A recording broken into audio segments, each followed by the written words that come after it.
Hello friends, welcome to perfect learning club.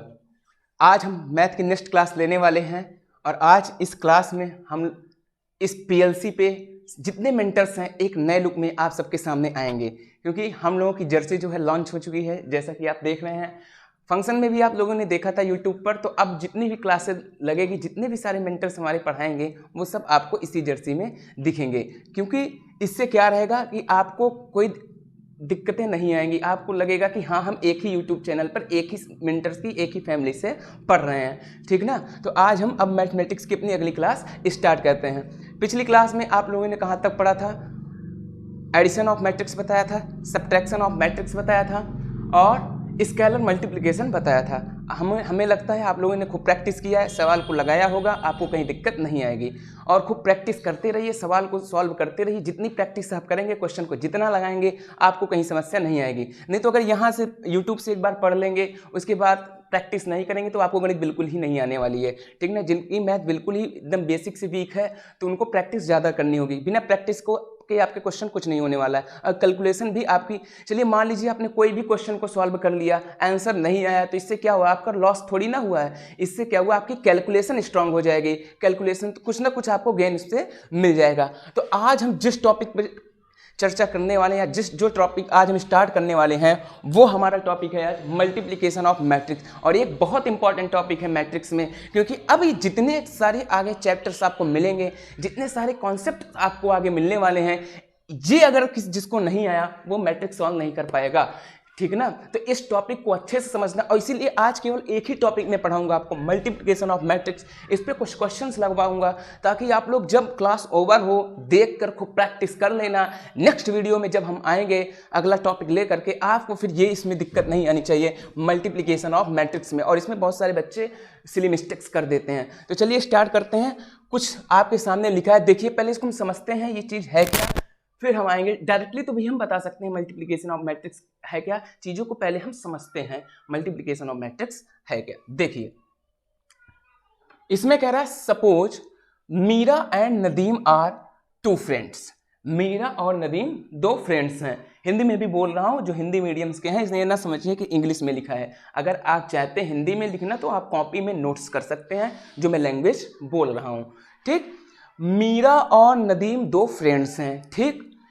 Meera wants to buy 2 pen, यानी मीरा जो है वो 2 पेन खरीदना चाहती है।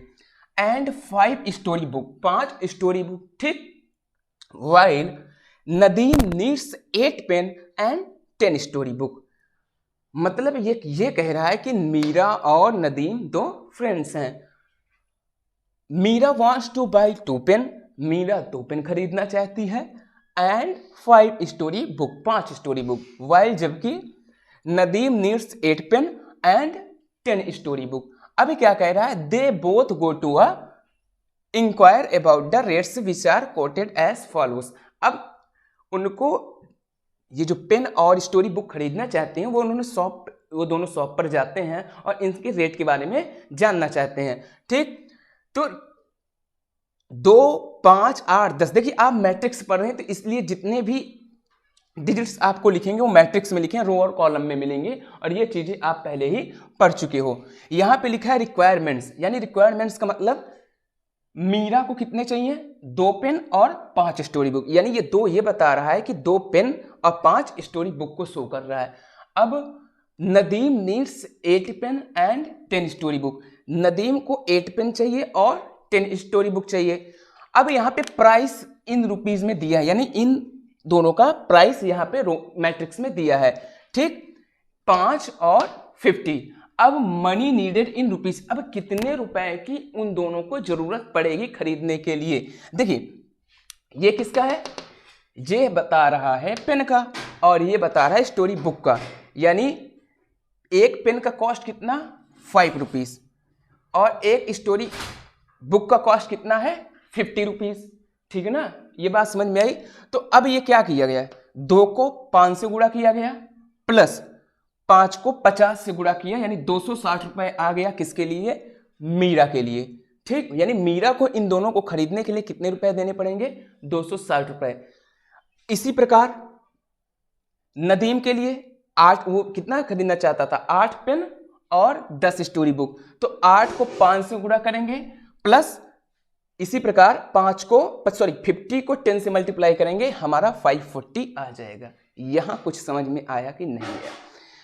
एक बात मुझे बताइए, जैसे आपको दुकान पे कुछ लेने जाना है, दुकान पे तो सब जाते हैं शॉप वगैरह पे, जैसे एक मार्कर आपको खरीदना है, सपोज दैट एक मार्कर का कॉस्ट अगर दुकानदार बताएगा भैया 10 रुपीज़ है, इतना तो चीप होता नहीं, सस्ता होता नहीं है, बट एक एग्जाम्पल समझिए, आपको बताए कि एक मार्कर का जो कॉस्ट है वो 10 रुपये है, तो आपको सपोज दैट 4 मार्कर खरीदने हैं, तो बताइए कितने रुपए आप देकर आओगे? तो गुड़ा मल्टीप्लाई ही तो करोगे भैया, एक मार्कर का दाम 10 रुपीज़, तो 4 मार्कर का कॉस्ट आप बताओगे 10 इंटू 4 यानी 40 रुपीज़। अब बात समझ में आई कि नहीं आई? ठीक, बिल्कुल बहुत छोटी सी चीज़ है, ये सबको आती है। इसी प्रकार सेम वैसे एक पेन का यानी कितनी पेन की रिक्वायरमेंट है, उसको कितनी पेन की रिक्वायरमेंट? 2 पेन की रिक्वायरमेंट्स है, तो यानी ये जो प्राइस बता रहा है 1 पेन की प्राइस कितना है 5 रुपीज़, तो 2 का तो कितना आएगा 5 2 जा 10 ही रुपीज़ तो आएगा। उसके बाद स्टोरी बुक भी ऐड कर दिया इसमें, तो एक स्टोरी बुक की 2 स्टोरी बुक लेना, उसको 5 स्टोरी बुक लेनी है, और एक का कितना है स्टोरी बुक की कॉस्ट 50 रुपीज़ है, तो 5 का कितना आएगा 50 को 5 से मल्टीप्लाई करेंगे आएगा 250, यही तो आएगा। इसका आएगा 10 और इसका आएगा 250। अब टोटल कितने रुपए उसको देने पड़ेंगे उस शॉपकीपर को, तो आप कहेंगे इन दोनों को ऐड कर दें, तो हमारा क्या आ जाएगा 260, जो आप यहाँ पे लिखे हो एक मैट्रिक्स में। बात आई समझ में कि नहीं आई? ठीक, इसी प्रकार नदीम का तो हो गया, सॉरी मीरा का हो गया, नदीम का देखिए। नदीम 8 पेन खरीदना चाहता है और 10 स्टोरी बुक खरीदना चाहता है, फिर उसको शॉपकीपर को टोटल कितने रुपीस देने पड़ेंगे वो ये लिखा है भैया। एक स्टोरी बुक की कीमत कॉस्ट 5 रुपए है, तो 8 की तो 40 हो जाएगी कि नहीं हो जाएगी? आई बात समझ में कि नहीं? अगर मैं कह रहा हूं 8 खरीदनी है टोटल और एक का कॉस्ट कितना है 5, तो 8 का कितना हो जाएगा 40 होगा कि नहीं होगा? यहां तक बात समझ में आई? Very good. चलो अब मैं कहूं 10 उसको स्टोरी बुक खरीदनी है, कितनी खरीदनी है 10, और एक का कॉस्ट 50 रुपीज़ है, तो आप कहेंगे 10 का कॉस्ट हो जाएगा 500 रुपीज़, यहाँ तक कोई दिक्कत नहीं। अब अगर हम इन दोनों को ऐड करेंगे तो यानी 500 में 40 ऐड करेंगे, कितना आएगा 540 रुपीज़ आएगा। अभी हम ऑब्जर्वेशन बताएं कि ये क्या क्यों ऐसा करवा रहे हैं, मैट्रिक्स में क्या बच्चों वाली चीज़ हम बता रहे हैं, तो बिल्कुल देखते चलिए और समझते चलिए। अभी आगे इसका हम ऑब्जर्वेशन करते हैं। इसी प्रकार अब क्या कह रहा है, suppose that they inquire about rates from another shop. अब उन्होंने क्या किया भैया, जो पहली शॉप थी हमें लग रहा है कि वो थोड़ा महंगे में दे रहा है, ठीक, हम इससे संतुष्ट नहीं, चलिए दूसरी शॉप पर हम इस पता लगाते हैं। तो वो क्या कर रहे हैं, बी रिस्पेक्टिवली। अब वो दूसरी शॉप पर गए, तो अब ये देखो उसी वे में फिर से इसको लिख दिया गया है 4 इंटू, यानी 2 पेन थी और एक का कॉस्ट यहाँ पे 4 रुपीज़ है। यहाँ तो ये 4 ये शो कर रहा है कि एक पेन का कॉस्ट 4 रुपीज़ है, यानी कितनी पेन लेनी थी 2, तो 4 2 जा ऐड कर दिया, प्लस यहाँ पे एक जो है स्टोरी बुक का कॉस्ट 40 रुपीज़ है, कितनी स्टोरी बुक लेनी थी उसको 5, तो यानी 208 में ही इसको मिल जा रहा है टोटल, और यहाँ कितना मिल जा रहा था 260 में ही। जब उसने कंपैरिजन किया अनदर शॉप से, जब दूसरी शॉप से गया और रेट लगा के कैलकुलेशन किया। इसी प्रकार नदीम ने देखा, मीरा का तो ये हुआ, अब नदीम जाते हैं उनका भी यही है भैया, एक पेन का 4 रुपए है तो 8 का मल्टीप्लाई करा दो, प्लस इसी प्रकार एक स्टोरी बुक की कीमत अगर यहाँ पे 40 रुपीज़ है, यहाँ 40 का मतलब एक स्टोरी का बुक की जो कॉस्ट है वो 40 रुपीज़ है, तो 40 को आप 10 से मल्टीप्लाई करा के इन दोनों को ऐड करेंगे तो आपको क्या मिलेगा 432 रुपीज़। ठीक, again the above information can be represented as follow. ये जो एबव आपने लिखा है, ये देखो इसको फिर से वैसे लिख दिया गया है। आपने क्या ऑब्जर्वेशन किया, इन दोनों को जब हमने मैट्रिक्स में बनाया तो हमें क्या मिला 260 540, जो आपने ये लिखा है पहली वाली शॉप पे, यानी ये यही तो दर्शा रहा है, ये पहली वाली शॉप पे टोटल रुपीस दोनों दिए, यानी एक नदीम ने और एक मीरा ने। पहला वाला मीरा और दूसरा वाला नदीम। ये मीरा का कॉस्ट है टोटल और ये नदीम का है पहली शॉप पे, और दूसरी शॉप पे ये किसका है, फिर से वही मीरा का और ये किसका है, नदीम का। तो आपने इसको एक मैट्रिक्स में लिख लिया और मैट्रिक्स में आपको रो और कॉलम में इसको रिप्रेजेंट कर दिया।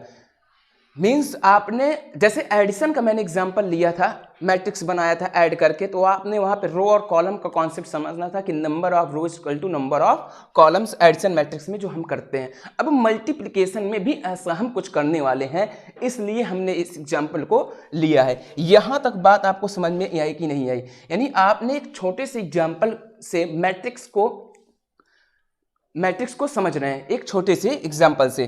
ठीक, यहां तक जिसको समझ में आया है बहुत अच्छी बात है। अब हम आगे देखते हैं कि इसका कंक्लूजन हमें क्या निकालने वाले हैं।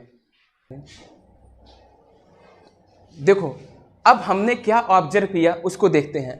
We observe that for multiplication of two matrix, जब हम हिंदी में जिसको लिखना है लिख लेना, हम हिंदी में भी एक्सप्लेन कर रहे हैं। We observe that for multiplication of two matrix A and B, जब हम दो मैट्रिक्स का मल्टीप्लिकेशन करते हैं, मान लीजिए कोई मैट्रिक्स ए है और दूसरी मैट्रिक्स बी है, यहां से ध्यान देना, the columns of in A should be equals to the number of row in B. ये लाइन बहुत इंपॉर्टेंट है।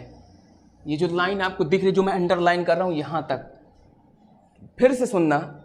इसमें कह रहा है द कॉलम इन ए, ठीक, शुड बी, यानी दो मैट्रिक्स रहेंगी ए और बी। ये ध्यान से समझना, नहीं तो फिर मल्टीप्लिकेशन रॉन्ग हो जाएगा। सबसे पहला काम मल्टीप्लिकेशन करने से पहले हमें ये देखना होगा, फिर से समझिए, द कॉलम्स इन ए, यानी ए में जो हमारी ए मैट्रिक्स रहेगी उसमें जितने कॉलम्स होंगे should be equal to the numbers of rows in B, यानी बी में जितने रो, यानी ए में जितने कॉलम होंगे और दूसरे मैट्रिक्स हमारी जो बी है वो उसमें जितने रो होने चाहिए उसके बराबर आने चाहिए। फिर से समझ लो, the column in A should be equal to the number of row in B, यानी ए में जितनी कॉलम की संख्या होगी और बी में उतनी रो की संख्या होनी चाहिए, तभी हम मल्टीप्लिकेशन ऑफ मैट्रिक्स कर सकते हैं, नहीं तो मल्टीप्लिकेशन ऑफ मैट्रिक्स नहीं होगा। और सबसे पहला काम आपका यही होगा, जब भी कोई दो मैट्रिक्स दी जाए आपको, तो आपको पहले ये चेक करना है, रो में ए में कॉलम देखना है और रो में बी देखना है। यानी जितने, मान लीजिए ए में दो कॉलम्स हैं, सपोज दैट ए में कितने, अभी एग्जांपल लेकिन समझा रहे हैं, ए में 2 कॉलम्स हैं, तो बी में कितने रो होने चाहिए, 2 रो होने चाहिए, तभी हम मल्टीप्लिकेशन ऑफ मैट्रिक्स लगा सकते हैं, नहीं तो हम इसको नहीं कर सकते। तो ये हमारा कॉन्सेप्ट है, इसको कहीं लिख लेना, याद कर लेना, समझ लेना, ये आप पे डिपेंड करता है, ठीक ना। अब बाकी की चीज़ें हम लिखे हैं, ये नहीं समझ में आएगी, बाकी की चीज़ें ना भी समझ में आए कोई दिक्कत नहीं, लेकिन ये आपको समझना बहुत ज़रूरी है, क्योंकि भी क्वेश्चन करवाएंगे तो आपको बहुत जल्दी समझ में आ जाएगा। ठीक, थियरी पे ज़्यादा निर्भर ना रहिए, क्योंकि ये, लेकिन ये समझना आपको पड़ेगा। Furthermore for getting the elements of the product of matrix, करा we take row of A and column of B, यानी पहले हम ए के, जब हम मल्टीप्लाई करना स्टार्ट करेंगे तो करेंगे क्या, स्टेप बाय स्टेप समझिए। पहले हम ए के, कह रहा है we take row of A, यानी पहले हम ए के रो को लेंगे, देखिए ऐसे, ठीक, यानी ए के रो को लेंगे और दूसरी मैट्रिक्स के पहले कॉलम को लेंगे, ठीक, एंड कॉलम ऑफ बी। जब हम मल्टीप्लाई करना स्टार्ट करेंगे तो पहले ए के रो को लेंगे और बी के पहले कॉलम को लेंगे, मल्टीप्लाई देन एलिमेंट वाइज, यानी अब उसका मल्टीप्लाई एलिमेंट वाइज करेंगे, जो उसमें अवयव रहेंगे एक एक करके उसका हम गुणा करेंगे। और अभी करेंगे कैसे, हम एग्जाम्पल से आपको समझा रहे हैं, ठीक, पहले इतना समझते चलिए, ठीक ना। एंड टेक द सम, फिर उस जो मल्टीप्लाई करेंगे फिर उसको हम ऐड कर देंगे, फिर उसको हम जोड़ देंगे। Multiplication of matrix as follow, कह रहा है the product of two matrix A and B is defined, यानी दो मैट्रिक्स आरबीयू ए और बी को हम इस प्रकार परिभाषित करते हैं, if the number of column of A, यानी ए में जितने कॉलम हैं, to the number of row of B, उतने ही रो किसमें होने चाहिए, बी में। फिर से समझाया, जैसे ए में कॉलम की संख्या 3 है तो बी में रो की संख्या कितनी होनी चाहिए, 3, तभी मल्टीप्लिकेशन ऑफ मैट्रिक्स आपका लगेगा, नहीं तो मल्टीप्लिकेशन ऑफ मैट्रिक्स नहीं लगेगा, ठीक। अब आगे समझते हैं, मान लीजिए ए कोई मैट्रिक्स है, ये इसके एलिमेंट्स हैं, ठीक ना, be an m cross n की टाइप्स की कोई मैट्रिक्स है, और उसके बाद ये बी कोई मैट्रिक्स है, दूसरी मैट्रिक्स है एन क्रॉस पी टाइप्स की, then i comma kth element C i comma of the matrix we take the ith row of A and kth column of B, multiply then element wise and take the sum of all these products. In other words, if A is equal to element है इसके, B भी इसके element है, then the ith rows of A is equal to A11 A12 dash ऐसे करते चले जाएंगे। कहने का मतलब अगर ये आपको नहीं समझ में आया कोई बात नहीं, चल रहे एग्जाम्पल देने आपको समझा देना है।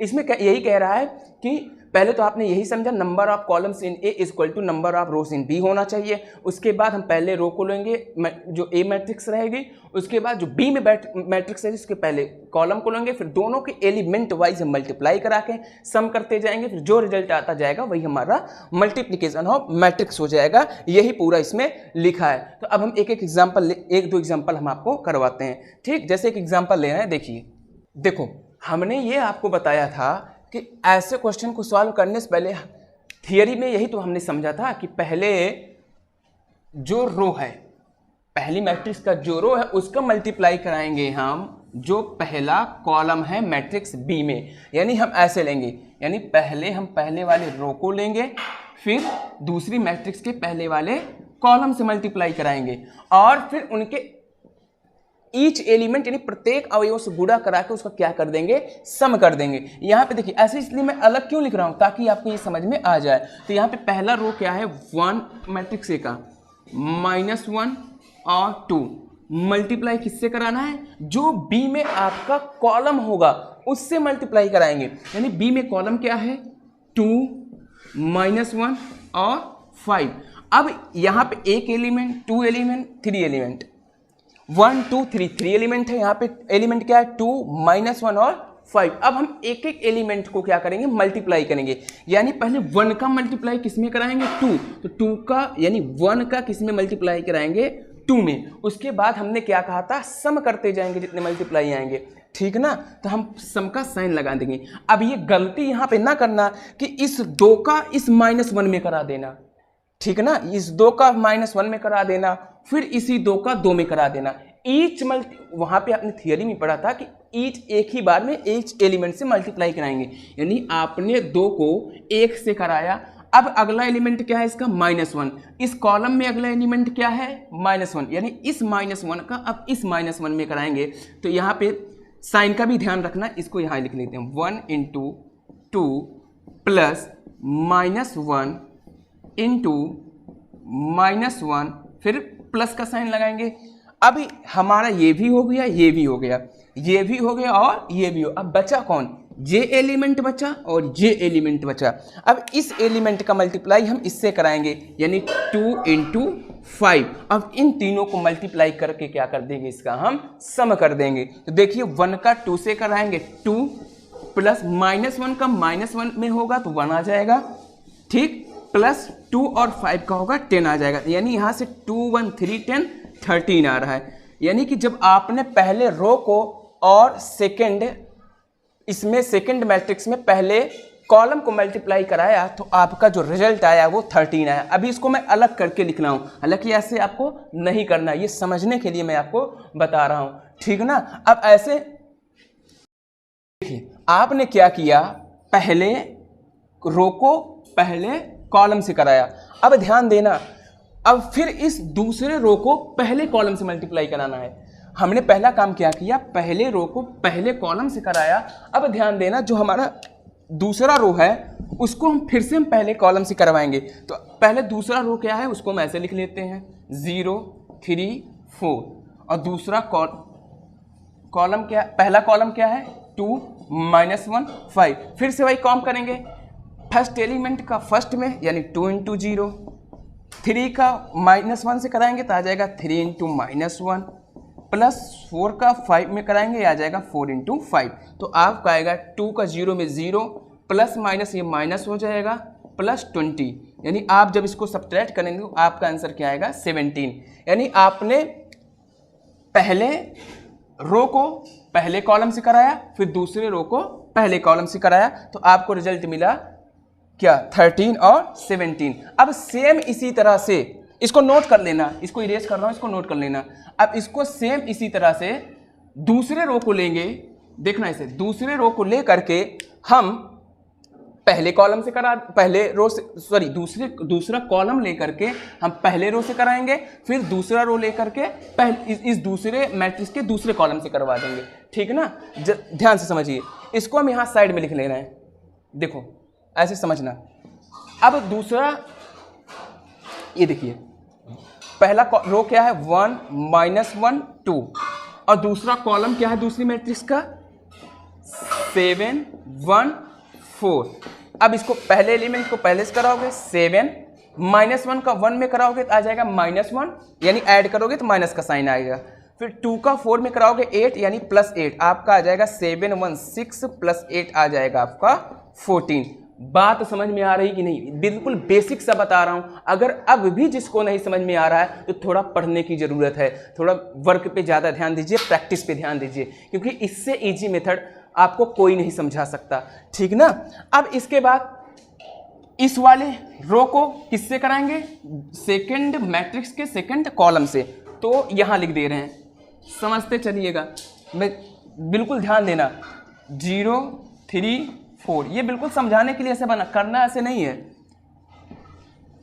फिर इसको 7 1 -4, तो 7 का 0 में कराएंगे आ जाएगा 0, अब तो आपको आने ही लगा है। फिर 3 का 1 में कराएंगे प्लस का साइन 3, 4 का -4 में कराएंगे तो -16 प्लस -16 यानी आ जाएगा -13। तो आपको 4 एलिमेंट मिले। आपको कितने एलिमेंट मिले? 4 एलिमेंट मिले। पहला मिला 13, दूसरा मिला 17, तीसरा मिला 14 और चौथा मिला -13। अब आपको इसको लिखना कैसे है, ठीक ना। अब आप इसको लिखेंगे कैसे, देखिए। अब इसको हम इरेज कर दे रहे हैं, ठीक। पहले रो का पहले कॉलम में कराया था तो 13 आया था, और दूसरे रो का पहले कॉलम से कराया था तो -2 मिला था। इसी प्रकार सेकंड कॉलम को सेकंड मैट्रिक्स के पहले रो से कराया था तो हमें 17 मिला था, और सेकंड कॉलम को सेकंड रो से एक पहली मैट्रिक्स से कराया था तो हमें कितना मिला था? -13, जो तुम ये देख रहे हो। तो ये हमारा प्रोडक्ट आ गया किसका? मल्टीप्लिकेशन का। यही हमारा आंसर आ गया। आज की क्लास में बस हम आपको इतना ही बताएंगे, क्योंकि आगे हम बताएंगे तो आपको थोड़ी समस्याएं आ सकती हैं, तो घर पे जाके इसकी खूब प्रैक्टिस करना। जब हम नेक्स्ट लेक्चर में आपको आएंगे, क्वेश्चन लगवाएंगे एक्सरसाइज की, और ट्रिक्स आज इसलिए आपको मल्टीप्लिकेशन की नहीं बताया क्योंकि आप ट्रिक में ही उलझ जाते आज, क्योंकि आज पहले जाके आप कॉन्सेप्ट पे प्रैक्टिस कीजिएगा, फिर आपको हम ट्रिक्स बताएंगे, क्योंकि अभी दोनों मिक्सर हो जाता तो दिक्कत आ जाती, ठीक। प्रैक्टिस करिएगा, नहीं आएगा 3 4 5 बार लगाइएगा। अभी ये चीज़ें हम आगे फिर से आपको अगले लेक्चर में समझाएंगे। जो अब PLC का शेड्यूल आ गया है, यूट्यूब पर भी अपलोड हो जाएगा, आप लोग जाके देख लेना कि हमारी जो क्लासेस हैं कैसे कैसे रन्स होंगी, यानी किस किस वीकली कौन से डेज पे कौन सी क्लासेस आएंगी। इससे आप लोगों को समस्याएं नहीं रहेंगी। अभी तक क्या था, आपको पता ही नहीं चलता था कि कौन सी क्लासेस कब आ जाती थी। तो हम लोगों ने PLC में किया क्या है कि आप एक शेड्यूल फिक्स हो गया है। शेड्यूल का मतलब मंडे से लेकर एक वीकेंड में संडे तक हमारा जितने भी मेंटर्स हैं हमारे, तो शेड्यूल रखा गया है। मंडे की इंग्लिश चलेगी या जो भी चलेगा, जैसे हमारी क्लासेस मंडे और थर्सडे को आपको मिलेगी। अगर आपको मैथमेटिक्स पढ़नी है तो मंडे और थर्सडे को मैथमेटिक्स की क्लासेस आपको अवेलेबल रहेंगे यूट्यूब पर, आप जाके देख सकते हैं। क्लास 11th की क्लास अभी रुकी हुई है, बहुत जल्द ही हम क्लास 11th की क्लास स्टार्ट करने वाले हैं, इसके लिए बिल्कुल परेशान ना होइए। 9th 10th की क्लास चल ही रही है मैथमेटिक्स की, 11th की क्लास अभी थोड़ी स्टार्ट नहीं हुई है, तो बहुत जल्द ही हम प्रयास में हैं, स्टार्ट करने वाले हैं। और आप सबके लिए एक और अच्छी न्यूज़ है कि लाइव क्लास पे बहुत जल्द से हम लोग का प्रयास चल रहा है। इस PLC की तरफ से जितने मेंटर्स हैं हमारे, सब प्रयास जारी है। आप लोग का भी इसमें साथ चाहिए, क्योंकि जितना जल्दी आप लोग सपोर्ट करेंगे हम उतनी ही जल्दी लाइव क्लास पे आने वाले हैं, ठीक ना। बहुत कोशिश पूरी चल रही है हम लोगों की लाइव क्लास की, तो आप लोग हम लोगों के साथ जुड़े रहिए। कंटेंट जो दिया जा रहा है अच्छे से मेहनत करिए, खूब पढ़िए, प्रैक्टिस कीजिए। जो ना आए सारी सुविधाएँ उपलब्ध हैं आपके पास, बस आपको पढ़ना है। नेक्स्ट लेक्चर में हम मिलेंगे, आपको एक्सरसाइज सॉल्व करवाएंगे। तब तक के लिए वीडियो को देखिए, खूब प्रैक्टिस कीजिए। बाय।